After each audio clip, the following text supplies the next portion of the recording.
Yeah, it's like, yeah, I kind of hope Lee Crow's saying, I hope Trump is right that he won't ever sign another bill like this again. But here's the thing. He could have vetoed this, and I know they say, "Oh no, the military is going to fall apart." I'm sorry, that's just not true. Exactly. Thank you. Yeah. They could have at least fought to defeat this thing. And you notice it's when something conservatives want that no, we can't even attempt it. It has to be blocked. It's a fight all the way uphill. There's all kinds of debates and filibusters. But when it's something the swamp wants, it's immediately rushed through. And that's the same thing here in a state level. The stupid budget we passed in the Arkansas legislature. We're still going to be funding bike paths. We're still going to be funding stupid projects that aren't needed. We're still going to be funding the pensions of bureaucrats that should be in jail for wasting millions on the Obamacare Medicaid expansion. We're still funding it, and they hurriedly pass it through, and then they get a bunch of slick mailers and advertisements and radio and TV ads, funded of course by the Washington D.C. swamp, saying that, oh, I'm a conservative, I want to reduce the government, oh, I'm pro-life, I'm pro-gun. No, you're not. No, our governor isn't pro-life either. It took videos of the selling of abortion baby parts to convince him to cut the funding of Planned Parenthood. I guarantee you, if those videos hadn't come out, he wouldn't have done it. Look at the timeline. You can look and see. He was in office, I forget how many years he was in office before those videos came out. Because that came out, like, I think last year, the year before last, before he finally said, oh, I guess I better cut the funding of Planned Parenthood. The gun issue I already talked about. And you look at some of the resumes of some of these people, what they did beforehand. Like, for instance, our governor. Our governor was, I believe, a district attorney of the state, and if I'm not mistaken, the Mina drug cartel scam was happening while he was a district attorney. So, I mean, you had a... So, I mean, but he puts on his resume like it's a good thing. Like, hey, I was a law enforcement official of the state of Arkansas while a cocaine smuggling ring was going on right under my nose. It's like, that's not a resume enhancer. That's something you should be ashamed of. That's something you need to be questioned about. But of course, if you dare ask questions about that, it's a personal attack. It's mudslinging. And the problem is we have a bunch of people, they just look at the superficial stuff. They look at, oh, they made an inspiring speech and they have an inspiring story, so I'm going to vote for them and I'll buy their bumper sticker. And I remember this during the presidential primary with Ben Carson. And I'm sorry, I hate to break this to a lot of folks that supported Ben Carson, but the purpose of Ben Carson was to distract and divide the conservative vote from the only person who really had a chance of defeating us, and that was Ted Cruz. And you know, Ben Carson was set up as a distraction. The media, propelled his speech and all that, but he had no record of fighting against fighting for conservative values. And he's a great guy. He's a lot better than just about any Democrat, and even probably most Republicans. But he wasn't the guy for president. But they put him there so that these little church ladies and these and some of these folks that just, they want to reduce government, but they don't take the time to pay attention to it. They were inspired and they wasted their money and time on him. And by the time it was Trump versus Cruz, it was too late. And there's a lot of what we call spoilers there. And then the GOP primaries, sadly, they fall for this crap from these incumbents that say, I'm pro-gun, I'm pro-life.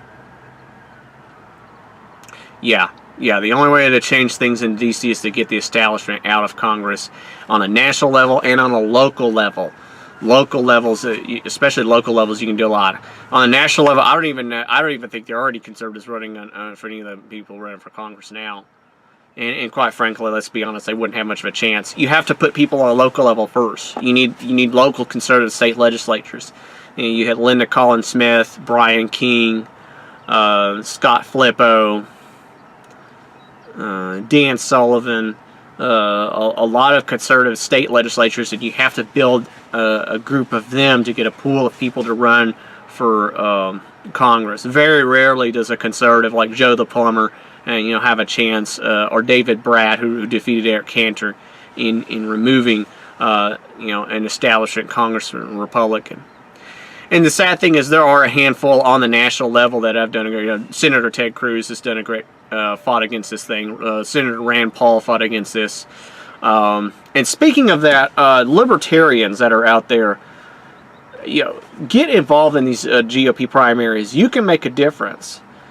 And you know, don't sit there and say we're against the two-party system, we want to beat corruption, and then look down your nose on someone because they have an R next to their name, or maybe they're too quote-unquote religious, whatever that means. No, we need to actually, you know, fight on every level to get rid of, you know, the increase the size and scope of government. You know, that's why I went down and campaigned and defeated the first attempt to raise taxes in Bryant. It was a $170 million tax increase. I hardly ever go there. I hardly ever shop there. I probably will never own property there. But it was a tax increase that was happening. It was defeated by 8 votes. And I managed that campaign. They came back again. They somehow needed $93 million instead of $107 million. So that was about a $14 million that they suddenly didn't need. And they outspent me and was able to defeat that. But that's still $14 million I kept from going to government. Not very many people can say that. Good to see you on, Nick. I know you're a big Trump fan. I know some people... and look, I like a lot of what Trump has done. He's better than all the Democrats, most of the Republicans. I like some of his rhetoric regarding illegal immigration. He's right. We do need a wall. We need more than just a wall. We need to secure the border. But this thing is so horrible. It could have at least been fought for once. He could have at least vetoed this once and make them come back from their recess. No, and at least put them on record. And you know, so what? If they pass the same thing again, fine. Okay, you fought for it. Okay, you made it. You made an effort. At least you made something resembling an effort to fight for it once. But instead, it looks like this thing was just rammed through and then signed, and it should have been fought against. There should have been at least something resembling an effort to fight against it, not just from a handful of Republicans in the United States legislature. I'm glad Ted Cruz won his primary in Texas. I know they had that. May 22nd. May 22nd, here in Arkansas is the GOP primaries.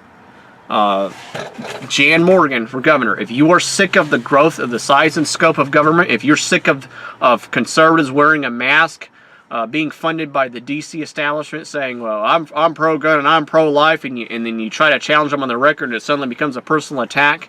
Jan Morgan for governor. And then you got on your individual primaries.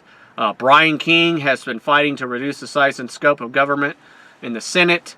Linda Collins Smith has done that as well. Scott Flip, I think, is up for election. He's been fighting to reduce the size and scope of government up there, up in the Harrison area.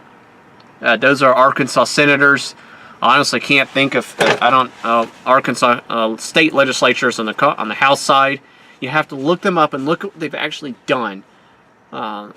Look at what they've done, either as a state legislature or as an activist. You know, have they protested in front of the abortion clinic? Have they, you know, said something about the stupid enhanced carry thing that was just a way to stab the effort to allow teachers to protect themselves in colleges in the back? Did they fight against it, or do they go along with the SEC and Walmart and everything else? Yeah, I'm furious too. And you know, I've campaigned for some of these people that have run for office. I'll be honest with you, I didn't really campaign for Trump. First of all, he was going to win this state by double digits anyway. But this was one of the things I'm worried about. And yeah, he's 1,000 times better than Hillary. Yes, there's a lot of corruption that would have happened under Hillary. But this is I think he's getting more bad advice from people, from Washington D.C. swamp folks that he put in there to basically appease the many factions that helped put him in the office. And that's why there's a lot of firings in the cabinet now. But the swamp has not been drained. And on a state level, our swamp isn't going to be drained unless we remove from the seat of power Asa Hutchinson. Jan Morgan for the GOP primary, and then Mark West, who's a libertarian running for governor in the general election, either one. We can't let the Democrats get the seat back in the governor's office.